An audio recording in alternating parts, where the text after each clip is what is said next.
ये देखो, फिर से शुरू हो गई। मैं तो परेशान हो गई हूँ इस लड़की से। क्या हुआ माँ, क्यों इतना गुस्सा कर रही हो?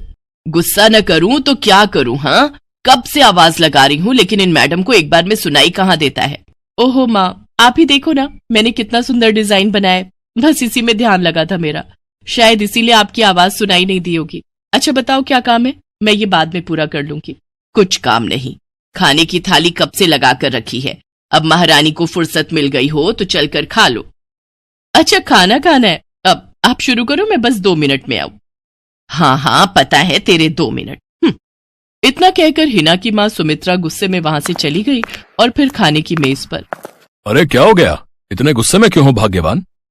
अब आप ही समझा लीजिए अपनी लाडली को, मेरी तो एक नहीं सुनती। हाँ तो क्या हो गया, तुम पे ही तो गई है।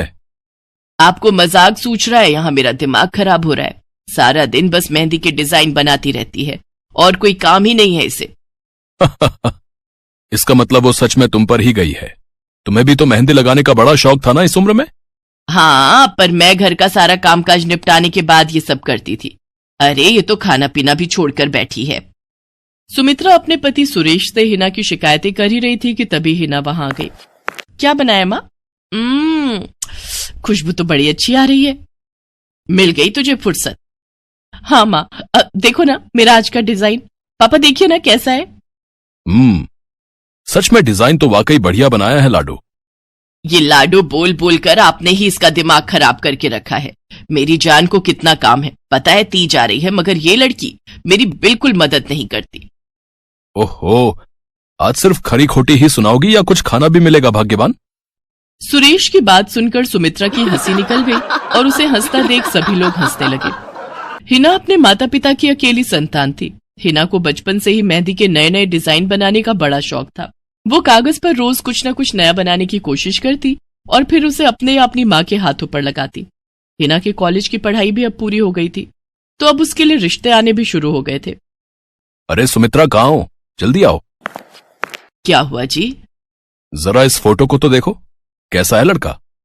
दिखने में तो बहुत ही बढ़िया है। हाँ, वो कानपुर वाले फूफा जी है ना, उन्होंने बताया इस लड़के के बारे में। अपनी हिना के लिए कैसा रहेगा? लड़का काम क्या करता है और परिवार में कौन कौन है? फूफा जी बता रहे थे कि कानपुर में इनका अपना कारखाना है, वहां ये अपना दोने पत्तल और डिस्पोजल वगैरह बनाते हैं। ये अच्छा पैसा कमा लेता है, फूफा जी की रिश्तेदारी में है। हाँ, पर उससे पहले ये फोटो एक बार हिना को तो दिखा दो, उसे लड़का पसंद आ जाए तभी बात आगे बढ़ानी चाहिए ना। अरे हाँ, ये भी सही कह रही हो। लाडो, ओ लाडो, अरे कहाँ है बिटिया? सुरेश ने फौरन जाकर कमल की फोटो हिना को दिखाई तो हिना को भी कमल पसंद आ गया। उधर कमल को भी हिना पहली ही नजर में भाग गई और इस तरह से कुछ ही दिनों में कमल और हिना की शादी खूब धूमधाम से हो गई। शादी के बाद कमल और हिना अपनी गृहस्थी में बहुत खुश थे। फिर एक शाम। ये क्या लिख रही हो हिना? लिख नहीं रही हूँ, मेहंदी का डिजाइन बना रही हूँ। अच्छा, पर कागज पर क्यों? प्रैक्टिस तो रोज ही करनी होती है ना, तो इसीलिए कागज पर डिजाइन बनाती हूँ। अच्छा, अब जरा दिखाओ तो सही। अरे वाह, ये डिजाइन क्या सच में तुमने बनाया है? हाँ अच्छा है ना, अब मैंने और भी बनाकर रखे हैं, रुकिए मैं भी लेकर आती हूँ। हिना ने अपने बनाए सारे डिजाइन्स कमल को दिखाए, जो कमल को बहुत पसंद आए और उसने हिना की खूब तारीफ की। सब कुछ अच्छा चल रहा था और ऐसे ही हंसी खुशी दिन बीत रहे थे। लेकिन फिर एक सुबह। हेलो, क्या हुआ राठी जी, इतनी सुबह सुबह फोन क्यों किया? सर आप जल्दी से आ जाइए, गजब हो गया, अपनी फैक्ट्री में आग लग गई है सर, सब कुछ जल गया सर, कुछ भी नहीं बचा सर, जल्दी आ जाइए आप। फोन पर अपने मैनेजर की बात सुनकर कमल के पैरों तले जमीन खिसक गई। फैक्ट्री पहुंचा तो देखा वाकई फैक्ट्री पूरी तरह से जल रही थी। तभी एक जलती हुई बड़ी सी लकड़ी कमल पर आ गिरी, जिसकी वजह से वो बुरी तरह झुलस गया। उसे फौरन अस्पताल पहुंचाया गया और यहाँ से सब कुछ बदल गया। फैक्ट्री के काम को बढ़ाने के लिए कमल ने हाल ही में कई सारी नई मशीनें लोन पर खरीदी थी। मशीनें तो नहीं बची, लेकिन लोन चुकाने के चक्कर में पहले कमल की गाड़ी बिकी और फिर घर। मजबूर होकर कमल और हिना अब किराए के मकान में रहने लगे थे। फिलहाल कमल की हालत ऐसी नहीं थी कि वो कोई और काम कर सके। ऐसे में हिना ने घर चलाने का जिम्मा उठाया और वो घर घर जाकर औरतों के हाथों पर मेहंदी लगाने लगी। हालांकि इस काम से उसे बहुत कम पैसे ही मिल पा रहे थे, लेकिन हिना फिर भी पूरी मेहनत कर रही थी।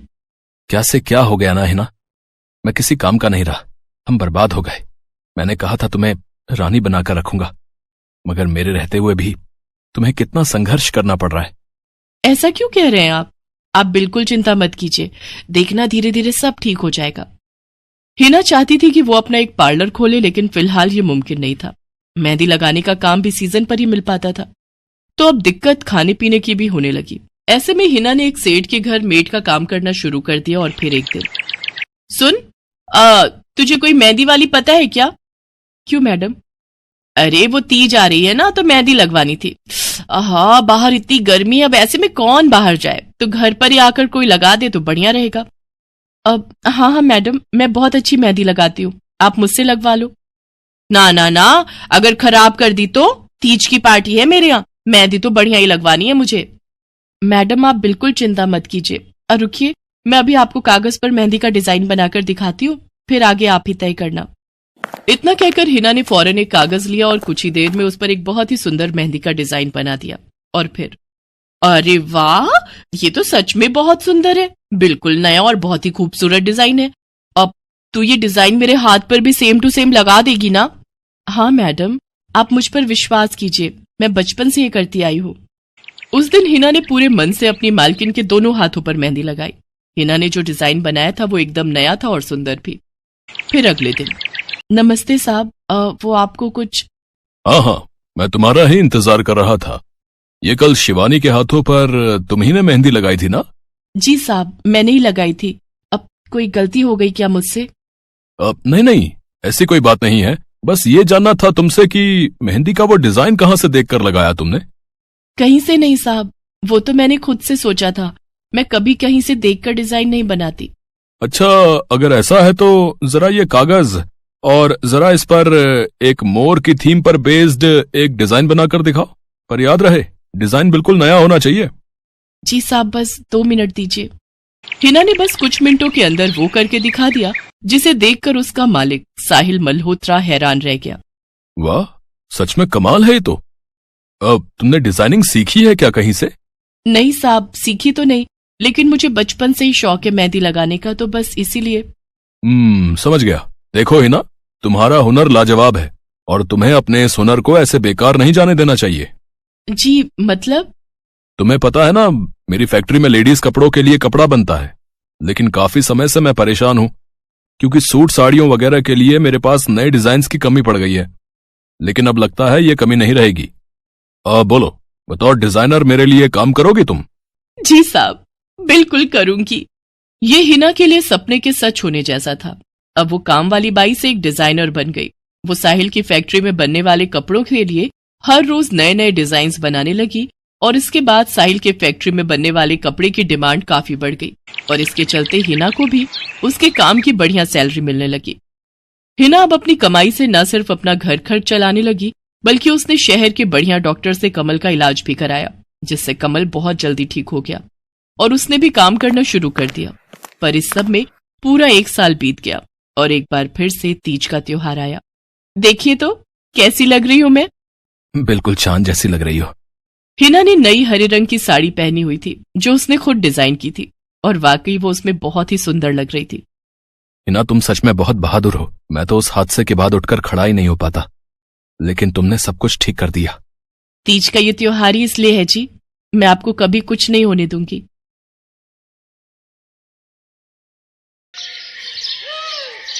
मीरा, ओ मीरा, चल तो जल्दी से आटा गूंथ दे, मैं फटाफट रोटियां सेक दूंगी। नहीं माँ, मैं नहीं गूंथ पाऊंगी, मैंने मेहंदी लगा ली है हाथ पर। क्या? सुबह सुबह तू फिर मेहंदी लगाकर बैठ गई? बड़ी मक्कार है सच में, काम में मदद ना करनी पड़े इसलिए जब देखो मेहंदी लगाकर बैठ जाती है। चल जल्दी से हाथ धोकर आ मेरे पास, मुझे काम पर जाने के लिए देर हो रही है। माँ बस आज कर लो ना, देखो ना मैंने कितनी मेहनत से कितना सुंदर डिजाइन बनाया है। लेकिन जैसे ही उसकी नजर मीरा के हाथों पर पड़ती है, उसका गुस्सा पल भर में गायब हो जाता है। वो मीरा से कहती है, अरे वाह मीरा, तूने तो बड़ी सुंदर मेहंदी लगाई है। हाँ माँ, वो शांति दीदी ने मुझे एक किताब दी थी कल, उसमें बड़े सुंदर सुंदर डिजाइन बने हैं, बस उसी में से देखकर लगाई है मैंने। सुंदर है ना? हाँ बहुत सुंदर है। अरे लेकिन मुझे तो ओफो, फिर लगा लिया ना तूने बातों में। पहले से ही देर हो रही है, ऊपर से तू भी मेहंदी लगाकर महारानी जैसे बैठ गई है। माँ, तुम इतना परेशान क्यों होती हो? 1-2 घंटे में जब मेरी मेहंदी सूख जाएगी तो मैं घर के सारे काम कर दूंगी। मीरा की बात मानकर कावेरी काम पर चली जाती है। वो एक बड़ी सोसाइटी के घरों में काम करती थी और इसी काम से कावेरी और मीरा का गुजारा चलता था। कावेरी के पति की कई साल पहले एक सड़क हादसे में मौत हो गई थी। तब से कावेरी पर ही सारी जिम्मेदारी थी। मीरा भी घर के कामों में उसका पूरा हाथ बटाती थी। मीरा को मेहंदी लगाना बहुत पसंद था। उसने अपने घर के पीछे मेहंदी के कई सारे पौधे लगा रखे थे, जिनका वो बहुत ख्याल रखती थी। वो अपने हाथों से मेहंदी के पत्तों को पीसकर अपने हाथों में लगाने के लिए तैयार करती थी। फिर एक दिन, मीरा, हमें इस जगह पर थोड़ी मोड़ी खेती कर लेनी चाहिए। ये मेहंदी के पौधों से कुछ कमाई थोड़ी ही हो रही है। खेती कर लेंगे तो कुछ पैसे ही बन जाएंगे। नहीं माँ, मेरे मेहंदी के पौधों को हाथ भी मत लगाना। बाजार से मेहंदी खरीदने के तो पैसे हैं नहीं हमारे पास। अब इन्हें तो रहने दो। ये कहते हुए मीरा की आंखों में आंसू थे। कावेरी उसके सिर पर हाथ रखते हुए कहती है, मीरा, मैं जानती हूँ तुझे मेहंदी लगाना बहुत अच्छा लगता है, लेकिन बेटा अपनी हालत तो तुझे पता ही है ना। मैं कितनी मुश्किल से। माँ, सब समझती हूँ मैं। जाओ, कर लो जो करना है। इतना कहकर मीरा रोते हुए वहाँ से चली जाती है। कावेरी को उसके लिए बुरा लग रहा था। वो मीरा की मेहंदी के पौधों को कुछ नहीं करती। ऐसे ही कई दिन गुजर जाते हैं। ज्यादा काम करने की वजह से कावेरी की तबीयत खराब रहने लगी। वो बहुत जल्दी जल्दी बीमार पड़ने लगी। तो मीरा ने उससे कहा, माँ, तुम रहने दो, तुम्हें बुखार है, रात भर सोई नहीं हो, मैं चली जाती हूँ काम पर। नहीं मीरा, तू कैसे? ना, नहीं, मैं ठीक हूँ, मैं जाती हूँ। कावेरी जैसे ही उठकर चलने की कोशिश करती है, अचानक उसे चक्कर आ जाता है। मीरा उसे सहारा देकर बिस्तर पर लिटा देती है और उससे कहती है, बस माँ, अब तुम आराम करोगी और काम पर अब से मैं जाऊंगी। कावेरी घर पर रहकर आराम तो कर रही थी, लेकिन वास्तव में उसे अच्छे इलाज की भी जरूरत थी, जिसके लिए पैसे थे नहीं। दूसरी तरफ अब हर रोज मीरा काम पर जाती और लौटकर घर के भी सारे काम उसे ही करने पड़ते थे। इस सब में उसे मेहंदी लगाने का बिल्कुल भी वक्त नहीं मिल पाता था। मीरा, कितने दिन हो गए तूने मेहंदी नहीं लगाई? हाँ माँ, बस मन नहीं कर रहा। अच्छा, मेहंदी लगाने का तेरा मन नहीं? मैं सब जानती हूँ। मैंने बिस्तर पकड़ लिया है और मेरी फूल सी बच्ची पर सारे काम पड़ गए हैं। अब बस बहुत हो गया आराम। मीरा, जा, तू जाकर मेहंदी लगा ले, आज मैं जाऊंगी काम पर। नहीं माँ, तुम कहीं नहीं जाओगी, मैं कर लूंगी सब। और मैं सच बोल रही हूँ, मैं बड़ी हो गई हूँ, ये मेहंदी वेहंदी का मुझे शौक नहीं। इतना कहकर मीरा काम पर जाने के लिए घर से निकल जाती है। कावेरी की आंखों में आंसू आ जाते हैं। मीरा सोसाइटी के कई घरों में काम करती थी। उन्हीं में से एक घर आरती का भी था। उसके घर पर तीज का त्योहार बड़ी धूमधाम से मनाया जाता था। तीज की तैयारियों में मीरा भी मदद कर रही थी। इसी बीच, अरे ऐसे कैसे? मैंने सारे रिश्तेदारों को बुला लिया है, मेरी सारी फ्रेंड्स भी आने वाली हैं। मैं क्या कहूँगी उन्हें? फोन पर काफी देर बहस करने के बाद आरती फोन रख देती है। उन्हें उदास देखकर मीरा उससे पूछती है, क्या हुआ मैडम जी, आप कुछ परेशान लग रहे हो? हाँ मीरा, बड़ी मुसीबत हो गई। कल तीज का फंक्शन है, मैंने सबको मेहंदी लगवाने के लिए यहीं बुला लिया है और आखिरी मौके पर ये पार्लर वाली धोखा दे गई। कह रही है कल नहीं आ पाएगी। अब क्या होगा? इतनी जल्दी कौन तैयार होगा सबको मेहंदी लगाने के लिए? मैडम जी, वैसे मैं भी ठीक ठाक मेहंदी लगा लेती हूँ। अरे हाँ, कावेरी ने मुझे बताया तो था एक बार कि तुझे मेहंदी लगाने का बहुत शौक है। वैसे मुझे तो कोई परेशानी नहीं है। तू देख ले बेटा, बहुत सारे हाथ लगाने होंगे और मेहंदी बढ़िया लगनी चाहिए सबके। आप बिल्कुल चिंता मत करिए मैडम जी, मैं सब अच्छे से करूँगी। बहुत दिनों बाद मीरा के चेहरे पर खुशी थी। उसने घर पहुंचते ही मेहंदी के खूब सारे पत्ते तोड़कर पत्थर पर पीसना शुरू कर दिया। ये देखकर कावेरी ने मीरा से कहा, अरे मीरा, शाम हो गई है, अब मेहंदी मत लगा, मौसम भी ठंडा है बेटा। ये मेहंदी मैं अपने लिए नहीं पीस रही माँ, वो 5वें फ्लोर वाली मैडम जी है ना, कल उनके यहाँ लगानी है। अच्छा बेटा, पर ध्यान से बेटा, वो बड़े लोग हैं, कोई गलती ना हो जाए। माँ, तुम बिल्कुल चिंता मत करो, मेहंदी लगाने में मुझसे कभी कोई गलती हो ही नहीं सकती। मीरा खूब सारी मेहंदी तैयार करके अगले दिन आरती के घर पहुंच जाती है। वो अपनी मेहंदी को कोन में भरने लगती है कि तभी आरती की एक फ्रेंड आरती से, आरती, ये किसे बुला लिया तुमने? मैंने जिस पार्लर का नंबर दिया था तुम्हें, उससे बात नहीं हुई क्या? हुई तो थी, लेकिन उसने आखिरी वक्त पर मना कर दिया। तुम बिल्कुल चिंता मत करो, ये मीरा है, मेरी हाउसमेड है ना कावेरी, ये उसी की बेटी है, बहुत अच्छी मेहंदी लगाती है ये। ओफो आरती, तुम भी ना, पार्लर की बात अलग होती है, उन लोगों का मटेरियल ब्रांडेड होता है, मेहंदी के रचने की गारंटी मिलती है वहां से। और इसकी मेहंदी तो मुझे कुछ समझ नहीं आ रही, इस पर तो कोई लेबल तक नहीं है। अगर कुछ गलत रिएक्शन हो गया हाथों पर तो। आप बिल्कुल चिंता मत कीजिए मैडम जी, ये मेहंदी मैंने खुद पीस कर तैयार की है। मेरे पास बहुत सारे मेहंदी के पौधे हैं, इसमें कुछ भी ऐसा नहीं है जो आपके हाथों को नुकसान दे। ना भाई ना, सॉरी आरती, बट मैं अपने हाथों को लेकर कोई रिस्क नहीं ले सकती। तुम सब लगवाओ, मैं तो पार्लर जाकर ही लगवाऊंगी। इतना कहकर आरती की दोस्त शालिनी वहाँ से चली जाती है। आरती मीरा को इशारा देकर काम शुरू करने को कहती है। अरे वाह, मानना पड़ेगा, इस बच्ची ने कमाल की मेहंदी लगाई है। मुझे तो नहीं लगता कि इस मेहंदी का वैसा रंग आएगा जैसा पार्लर वाली मेहंदी का आता है। अब बस भी करो शालिनी, मेहंदी कैसी रचेगी ये कल तक पता चल ही जाएगा ना। बच्ची है वो, उसे इस तरह डराओ तो मत। अरे मुझे क्या, मेरे हाथ कौन सा खराब होने वाले हैं, तुम ही लोग लगवाओ और तुम ही भुगतना। शालिनी गुस्से में वहाँ से चली जाती है। उसे पूरा यकीन था कि मीरा की मेहंदी रचेगी नहीं, साथ ही हाथों पर उसका गलत रिएक्शन भी हो सकता है, लेकिन जो हुआ वो इससे बिल्कुल अलग था। अगले दिन मीरा के घर पर। अरे मैडम जी, आप यहाँ? आपने तो आज काम पर आने के लिए मना किया था ना, मैं इसीलिए नहीं आई। हाँ, कल तुम कितना थक गई थी, इसीलिए मैंने आने को मना किया। मैं यहाँ तुम्हें काम पर बुलाने नहीं बल्कि किसी और काम से आई हूँ। अंदर नहीं बुलाओगी? अरे माफ कीजिएगा मैडम जी, आइए अंदर आइए। आरती को देखकर कावेरी भी बिस्तर से उठकर खड़ी हो जाती है। आरती के साथ उसकी दोस्त शालिनी भी थी। मीरा उन दोनों को पानी देते हुए कहती है, ये लीजिए मैडम जी, मेहंदी तो ठीक से रची ना मैडम जी? ये तुम्हें मैं नहीं शालिनी बताएगी। फिर शालिनी अपने हाथ मीरा की तरफ बढ़ा देती है। उसके हाथों पर कई जगह छाले पड़े हुए थे। ये देखकर मीरा उससे कहती है, अरे ये क्या हुआ मैडम जी? मैंने तुमसे मेहंदी नहीं लगवाई,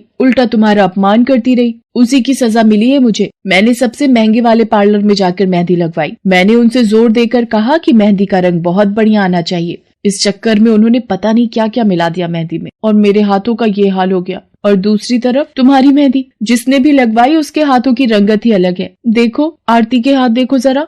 आरती ने अपने हाथ आगे बढ़ा दिए, जिन पर मीरा के हाथों से लगी मेहंदी का बहुत ही अच्छा रंग चढ़ा था। फिर आरती कावेरी के पास जाकर उससे बोली, बस कावेरी, ये झाड़ू पोछा और बर्तन बहुत करवा लिए तुमने मीरा से, ये अब वो करेगी जो इसे करना चाहिए। जी क्या मतलब मैडम जी? ये अब मेहंदी लगाएगी सबके हाथों पर। हमारी एक दोस्त का अपना ब्यूटी पार्लर है, उसे मीरा का काम और उसकी मेहंदी की क्वालिटी बहुत अच्छी लगी। वो मीरा को अपने यहाँ काम देना चाहती है, अच्छे पैसे भी देगी वो मीरा को, और तो और वहाँ रहकर मीरा पार्लर के दूसरे काम भी सीख पाएगी। आरती की बात सुनकर कावेरी की आंखों में आंसू आ जाते हैं। वो हाथ जोड़कर आरती का शुक्रिया अदा करती है। मीरा भी बहुत खुश थी। अब न सिर्फ वो अपना मेहंदी लगाने का शौक पूरा कर सकती थी, बल्कि अच्छे पैसे कमाकर अपनी माँ का इलाज भी करवा सकती थी।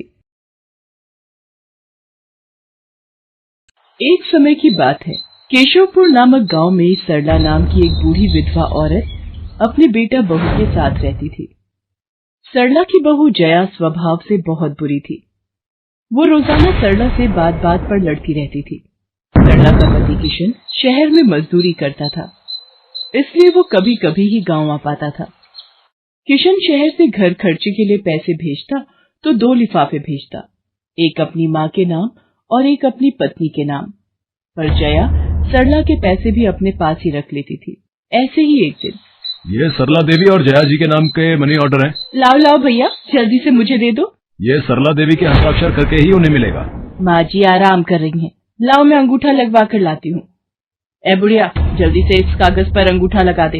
भैया मनी ऑर्डर मुझे दे दो। जया सारे पैसे अपने पास रख लेती है और अपने और बेटे बिट्टू के लिए खाने पीने की चीजें खरीद लाती है। माँ बहुत भूख लगी है। ये देख मैं तेरे लिए कितने सारे पकवान लाई हूँ, पूड़ी, छोले, समोसे, कचौड़ी। चल हम दोनों मिलकर खाते हैं, मजा आ जाएगा। जया बहू, बहुत भूख लगी है, सुबह से कुछ भी नहीं खाया है। अगर थोड़ा सा कुछ खाने को मिल जाता तो। पता नहीं इस बुढ़िया को कितनी भूख लगती है, जब देखो हम माँ बेटे के खाने पर नजर लगाती रहती है। ये ले पकड़, आधी कचौड़ी दे रही हूँ, अब रात तक कुछ खाने को नहीं मिलेगा। और तुझे तो मैंने बोला था कि कपड़े धो देना, तेरे से अभी तक कपड़े नहीं धुले। ये कचौड़ी खाकर चुपचाप सारे कपड़े धो देना, नहीं तो मुझसे बुरा कोई नहीं होगा। बेचारी सरला कचौड़ी का एक टुकड़ा खाकर भला क्या पेट भरती।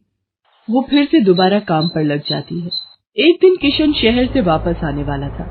जया को पता था कि जब किशन सरला से पूछेगा कि वो उसे पैसे बराबर भेजता है तो उसे मिलते हैं या नहीं। ये बात सोचकर जया थोड़ा घबरा जाती है और वो सरला से कहती है, ओ बुढ़िया, अगर तूने अपने बेटे से कहा कि तुझे उसके भेजे हुए पैसे नहीं मिलते तो मुझसे बुरा कोई नहीं होगा। वो तो एक दिन रहकर चले जाएंगे, उसके बाद जो मैं तेरा हाल करूंगी ना, फिर तू देखती रह जाएगी। इसलिए अपने बेटे के सामने दुखड़े रोने की कोशिश मत करना। नहीं बहू, मैं किशन को कुछ नहीं कहूंगी। माँ, मैंने तुम्हें पैसे भेजे थे, वो तुम्हें मिल गए थे ना? अरे आप बिना कैसी बातें करते हो? माँ जी को मैं बराबर से पैसे देती रहती हूँ। माँ जी, ये लो गरम गरम पनीर के पकौड़े, आप भी खाओ। किशन 2 दिन रहकर शहर वापस चला जाता है। जया फिर से अपने रूप में आ जाती है। दिन भर सरला काम करके एक दिन चक्की से आटा पिसवा कर लौट रही थी कि अचानक उसे चक्कर आ जाते हैं। रिक्शा में जाती एक लड़की देख लेती है। भैया, इन्हें उठाने में मेरी मदद करो, बेचारी पता नहीं कौन है। सुमन, ये तेरे साथ कौन है? ये रास्ते में बेहोश हो गई थी, मैं इन्हें घर ले आई, लगता है इन्हें होश आ गया है। अब कैसा लग रहा है आपको? मैं ठीक हूँ बेटी, तुम्हारा बहुत बहुत शुक्रिया बेटी। माँ जी, आप इतनी भारी आटे की बोरी अकेले ही उठा कर ले जा रही थी, आपके बच्चे या कोई? सरला की आंखों में आंसू आ जाते हैं, वो रो पड़ती है। माँ जी, कोई परेशानी है तो आप हमसे कह सकते हो, मुझे लग रहा है आप बहुत परेशानी में हो। क्या करूं बेटी, मैं इस जीवन से हार गई हूँ। सरला के दुख का घड़ा फूट जाता है और वो सारा दुख सुमन और बाकी लड़कियों को बताती है। अब इस संसार में जीने की कोई इच्छा नहीं है मेरी। माँ जी, ऐसा मत सोचिए, आप जीवन से यूं निराश मत होइए। अब आप अपनी बहू के पास वापस मत जाना, आप यहाँ हमारे साथ रहो। बेटी, तुम बहुत अच्छी हो, भगवान तुम्हारा भला करे। तुम लोग यहाँ गांव में रहती हो क्या? जी माँ जी, हम मेहंदी वाली हैं। हम लोग मेहंदी लगाने का काम करती हैं और आसपास के गांव और शहरों में मेहंदी लगाने जाती हैं। क्या मैं भी ये काम सीख सकती हूँ? क्यों नहीं, बिल्कुल, और ये तो बहुत अच्छी बात है। हमारे ग्रुप में आप भी जुड़ जाओगे, मैं आपको मेहंदी लगाना सिखाऊंगी। सरला अब उन लड़कियों के साथ ही रहने लगी और कुछ ही समय में वो बहुत अच्छी मेहंदी लगाना सीख गई। इधर जया सरला के कुछ दिन तक वापस न आने से घबरा जाती है। ये बुढ़िया इतने दिनों से कहाँ गायब है, मुझे तो कोई खोज खबर नहीं है। बिट्टू के बापू ने हम सबको अचानक शहर बुलाया है, वहां जाकर अब यही बोलना पड़ेगा कि बुढ़िया की तबीयत खराब थी इसलिए नहीं ला सकी। जया बिट्टू को लेकर किशन के पास शहर पहुंचती है। क्या हुआ जया, माँ तुम्हारे साथ नहीं आई? वो माँ जी की तबीयत कुछ ठीक नहीं थी, इसलिए मैंने उन्हें बोला कि वो गांव में ही रहें। बेकार में सफर करती तो उनकी तबीयत और खराब हो जाती। पर तुमने मुझे अचानक क्यों शहर क्यों बुला लिया? अरे वो हमारे सेठ जी की लड़की की शादी है, इसलिए उन्होंने बोला कि कोई ऊपर के कामों के लिए मिल जाए। मैंने सोचा तुम्हें बुला लेता हूँ, और माँ भी थोड़े दिन के लिए मेरे पास रह लेगी। चलो कोई नहीं, मैं तुम्हें मालकिन से मिलवा देता हूँ। देखो किशन, शाम को मेहंदी का समारोह है तो काम अच्छे से निपटाने हैं। जितने भी मेहमान आएंगे उनके स्वागत में कोई कमी ना होने पाए। आप चिंता मत करो मालकिन, सब हो जाएगा। ये मेरी पत्नी है, मैंने इसे गांव से बुला लिया है, ये सब संभाल लेगी। जया मेहंदी समारोह की तैयारियों में काम करवाने लगती है। सब मेहमान आने लगते हैं। रिचा, मेहंदी वाली अभी तक नहीं आई, कितने बजे का टाइम दिया था? मम्मी, मेरी उनसे बात हो गई है, बस कुछ ही देर में आती होंगी। लो वो आ गई। माँ जी, ये यहाँ कैसे? मेहंदी वाली लड़कियों के साथ? माँ यहाँ? जया, तुम तो कह रही थी कि माँ बीमार है और गांव में है, पर माँ मेहंदी वाली लड़कियों के साथ क्या कर रही है? मुझे कुछ समझ नहीं आ रहा। मैं माँ के पास जा रहा हूँ। माँ, तुम यहाँ इन सबके साथ? किशन बेटा, आप मेरे साथ इधर आइए, मैं आपको सब बताती हूँ। ये लड़की इनको सब कुछ बता देगी। शायद आप नहीं जानते हैं, आपकी पत्नी ने आपकी माँ पर बहुत जुल्म किए हैं, इसीलिए ये बेचारी अपना घर छोड़कर हमारे साथ रहने को मजबूर थी। सुमन किशन को सारी सच्चाई बताती है। सरला की आंखों में आंसू आ जाते। किशन सबके साथ जब घर आ जाता है। जया, तुम्हें शर्म आनी चाहिए। तुमने मेरी माँ के साथ इतना बुरा व्यवहार किया। तुम्हारी वजह से मेरी माँ दर दर भटक रही है। अब तुम मेरे साथ एक पल भी नहीं रहोगी। बिट्टू को मैं पाल लूंगा। अभी के अभी अपने मायके निकल जाओ। ऐसा मत कहो, मैं आप लोगों के बिना कैसे रहूंगी। मुझे माफ कर दो, मुझे माफ कर दो, मेरे से गलती हो गई। माँ जी मुझे माफ कर दो। किशन बेटा, मैं किसी से भी नाराज नहीं हूँ। जया बहू को माफ कर दे। गलती इंसान से ही होती है बेटा। मैंने जया बहू को माफ कर दिया। किशन जी आप चिंता मत कीजिए, आपकी माँ जी अब हमारे साथ ही काम करेंगी। उस दिन के बाद जया ने अपना व्यवहार बदल लिया। सरला ने मेहंदी लगाना नहीं छोड़ा, वो अपनी मेहंदी लगाने के काम को करती रही। जया को अपनी गलती का एहसास हो गया था। अब वो भी सरला की बहुत देखभाल करती थी।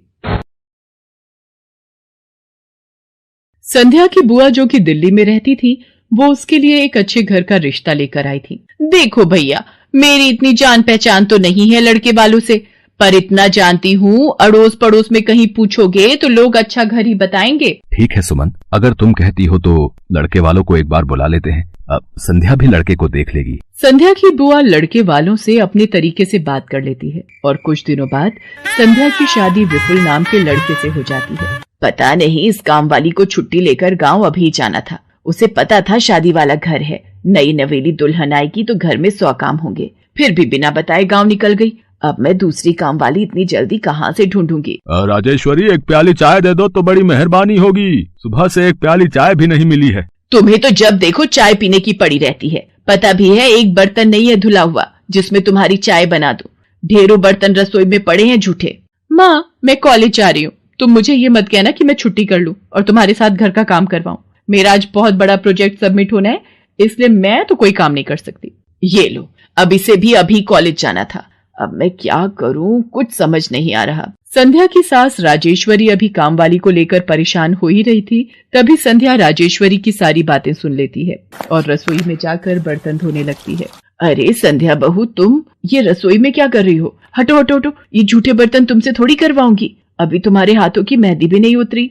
माँ जी आप परेशान मत हो, मैं थोड़ी देर में ही सारा काम निपटा दूंगी। आप अकेले इतना काम नहीं कर पाओगे। ठीक है, अगर तुम कहती हो तो मैं कोई और काम कर लेती हूँ। माँ पड़ोस में किसी से पता करो, शायद कोई और काम वाली मिल जाए। मैंने पूछा था पर अभी किसी भी काम वाली के पास समय नहीं है। पुलकित काम पर चला जाता है। संध्या सारे घर का काम करती है। अब तो रोजाना ही ऐसा होने लगा। काम वाली तो थी नहीं। संध्या की ननद पूजा सुबह होते ही कॉलेज निकल जाती और सास पैरों में दर्द के बहाने बिस्तर पर आराम करती। संध्या तो मानो घर के कामों में ही उलझ गई। एक शाम, माँ तुम बिल्कुल सही बहू ढूंढ कर लाई हो। बेचारी गरीब घर की है, इसलिए चुपचाप संस्कारी बहू की तरह घर के काम कर लेती है। अगर कोई पैसे वाले घर की लड़की बहू बनाकर ले आती तो वो पूरे घर को अपने इशारों पर नचाती और तुम और मैं बस बर्तन घिसते रह जाते। तभी तो मैंने इसकी बुआ को शादी के लिए हाँ कह दिया था। मुझे पता है ये गरीब घर की लड़कियां बड़ी सीधी सादी बहुएं साबित होती हैं। अब काम वाली गांव भाग गई। सोच ये ना होती तो कौन काम करता। राजेश्वरी, तुम दोनों माँ बेटी को तो संध्या बहू का शुक्रगुजार होना चाहिए। बेचारी ने आते से ही पूरा घर संभाल लिया। ऐसे ही दिन बीत रहे थे। संध्या सभी घर वालों की देखभाल का पूरा ध्यान रखती थी। एक दिन, क्या हुआ पुलकित बेटा, तुम इतने परेशान क्यों हो? और आज तुम ऑफिस भी नहीं गए? पापा मेरी नौकरी छूट गई है। कंपनी घाटे में चल रही थी, इसलिए उन्होंने मेरे जैसे बहुत से वर्कर्स को अचानक निकाल दिया। दिमाग खराब हो रहा है, गाड़ी की किश्त भरनी है, घर का लोन भी पूरा नहीं हुआ है। घर का खर्चा अब सब कुछ कैसे होगा, कुछ समझ में नहीं आ रहा है। पुलकित बेटा चिंता मत कर, अब कोई ना कोई रास्ता निकल आएगा। ज्यादा होगा तो कुछ दिनों के लिए मैं कोई काम कर लूंगा। पापा मेरे होते हुए आप काम नहीं करोगे, मैं कुछ सोचता हूँ। पुलकित दूसरी नौकरी को लेकर परेशान था। उसे कोई काम नहीं मिल रहा था। घर में पैसों की तंगी भी शुरू हो गई। पुलकित ने अपनी गाड़ी बेच दी। घर के लोन को लेकर वो परेशान था। 15,000 रुपए की किश्त उसे भरनी थी। तभी, भैया मेरे कॉलेज की फीस इस बार बहुत लेट हो गई है। मेरा आखिरी साल है, अगले महीने की 5 तारीख तक 12,000 रुपए फीस के भरने हैं। मैं कुछ इंतजाम करता हूँ। ऐसे खाली हाथ पर हाथ रखकर मैं नहीं बैठ सकती, मुझे कुछ सोचना होगा। पता नहीं, हो सकता है किरण ने बात कर ली होगी, पूछती हूँ। हेलो किरण, मैं संध्या बोल रही हूँ। तूने बात की फिर? पार्लर में जगह खाली है क्या? हाँ मैंने बात कर ली है। 12,000 रुपए महीना देंगी रविता मैम। बोल, तू हाँ बोलती है तो मैं बात कर लेती हूँ। ठीक है, तू हाँ बोल दे, कम से कम कुछ तो पैसे आ जाएंगे। संध्या पुलकित से पार्लर में मेहंदी लगाने की नौकरी की बात करती है। पहले तो वो मना करता है, पर संध्या उसे समझाती है। पुलकित, मैं जानती हूँ आप परेशानी के दौर से गुजर रहे हो। मैंने आपसे शादी के बाद हर सुख दुख में साथ निभाने का वादा किया था और आप परेशान मत हो, मैं घर और बाहर दोनों का काम एक साथ संभाल लूंगी। ठीक है संध्या, तुम कल से पार्लर में नौकरी के लिए जा सकती हो।